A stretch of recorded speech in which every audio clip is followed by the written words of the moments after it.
Il existe déjà un super félin. Et il est gigantesque.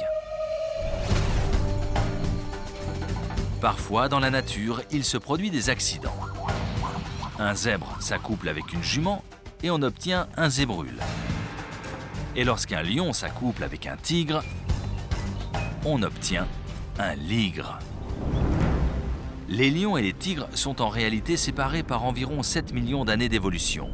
Toutefois, il leur reste suffisamment de matériel génétique en commun pour qu'un croisement soit possible. Les lions et les tigres ne se rencontrent jamais dans la nature. Ils vivent dans des habitats différents.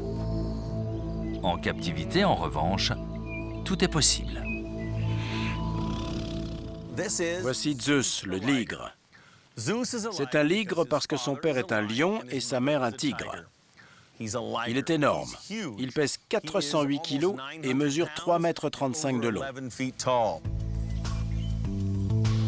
Zeus est pratiquement 2 fois plus grand que ses parents.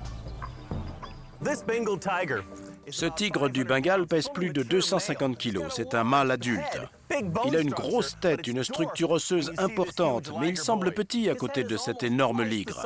Lui a une tête qui fait pratiquement le double de celle du tigre.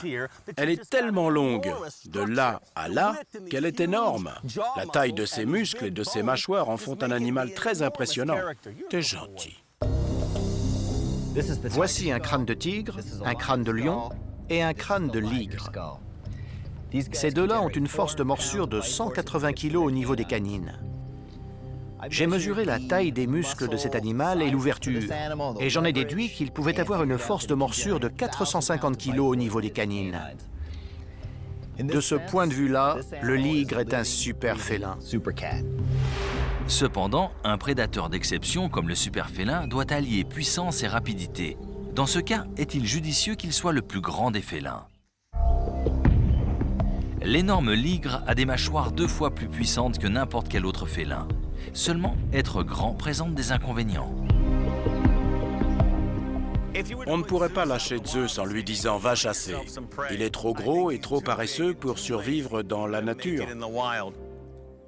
Un félin trop gros a du mal à courir. Il ne tient pas la distance parce que la température de son corps s'élève. En gros, il risque l'arrêt cardiaque. Un guépard de 30 kg peut faire un sprint sur plusieurs centaines de mètres. Toutefois, la température de son corps atteint rapidement les 40 degrés et il doit s'arrêter pour qu'elle redescende. Avec leurs 130 kg, les lions capitulent au bout de 100 mètres à peine. À mon avis, un ligre qui pèse 450 kg s'effondre au bout de 50 mètres. Ce super félin en chair et en os a beau être intimidant, il est loin d'être le modèle idéal pour notre super félin. Il est tout simplement trop corpulent.